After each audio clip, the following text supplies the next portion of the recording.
ओम गंग गणपतये नमो नमः। संक्षिप्त शिव पुराण रुद्र संहिता 3 अध्याय 54 भाग 1/3। मीना की इच्छा से एक ब्राह्मण पत्नी को पार्वती को पति धर्म का उपदेश देना। ब्रह्मा जी कहते हैं, नारद तदंतर सप्तऋषियों ने हिमालय से कहा, गिरिराज आप अपनी पुत्री पार्वती देवी की यात्रा का उचित प्रबंध करें। मुनीश्वर यह सुनकर पार्वती के भावी विरह का अनुभव करके गिरिराज कुछ काल तक अधिक प्रेम के कारण विषाद में डूबे रहे। कुछ देर के बाद सचेत होकर शैलराज ने तथास्तु कहकर मैना को संदेश दिया। मुने हिमवान का संदेश पाकर हर्ष और शोक से बसीभूत हुए मैना पार्वती को विदा करने के लिए उद्यत हुई।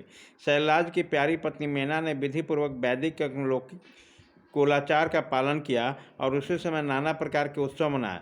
फिर उन्होंने नाना प्रकार के रत्न जडित सुंदर वस्त्र और 12 आभूषणों द्वारा राजोचित श्रृंगार करके पार्वती को विभूषित किया।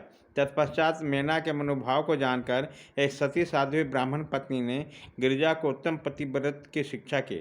ब्राह्मण पत्नी बोली, गिरिराज किशोरी, तुम प्रेम पूर्वक मेरा यह वचन सुनो। यह धर्म को बढ़ाने वाला, इहलोक और परलोक में भी आनंद देने वाला तथा श्रोताओं को भी सुख की प्राप्ति कराने वाला है। संसार में पतिव्रता नारी ही धन्य है, दूसरा नहीं। वह विशेष रूप से पूजनीय है।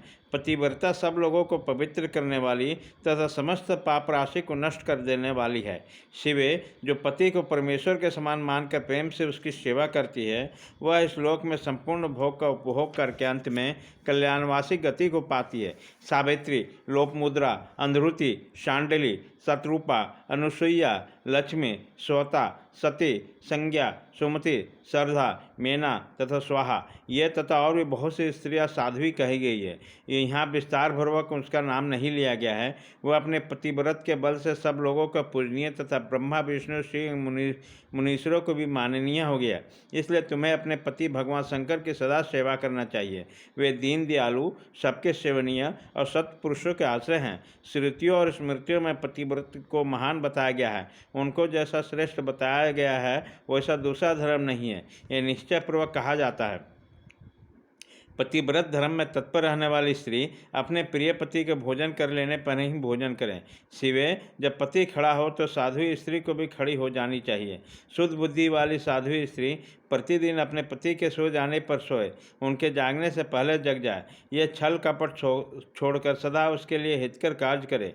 शिवे, साध्वी स्त्री को चाहिए कि जब तक वस्त्राभूषण से विभूषित न हो तब तक वह पति की दृष्टि के सम्मुख न लाए। यदि पति किसी कार्य में प्रदेश गया हो तो उन दिनों कदापि श्रृंगार नहीं करना चाहिए।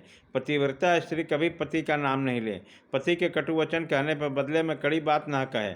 पति के बुलाने पर वह घर के सारे कार्य छोड़कर तुरंत उनके पास चले जाए और हाथ जोड़कर प्रेम से मस्तक झुकाकर पूछें, नाथ, किस लिए इस दासी को बुलाया है? मुझे सेवा के लिए आदेश देकर अपनी कृपा से अनुग्रहित कीजिए। फिर पति का जो आदेश हो उसको प्रसन्न हृदय से पालन करें। वह घर के दरवाजे पर देर तक खड़ी नहीं रहे, दूसरे के घर न जाए, कोई गोपनीय बात जानकर हर एक के सामने प्रकाशित न करें। पति के बिना कहीं उनके पूजन सामग्री स्वयं जुटा दे और हित साधन के लिए यथोचित अवसर की प्रतीक्षा करते रहे। पति की आज्ञा के लिए बिना कहीं तीर्थ यात्रा के लिए भी न जाएं। लोगों की भीड़ से भरी हुई सभा या मेले आदि के उत्सव को देखना वो दूर से ही त्याग दे। जिस नारी को तीर्थ यात्रा का फल पाने की इच्छा हो वह अपने पति के चरणोदक पीना चाहिए। उसके लिए उसी में सारे तीर्थ और क्षेत्र हैं, इसमें संचय नहीं है। अध्याय 1/3 खत्म।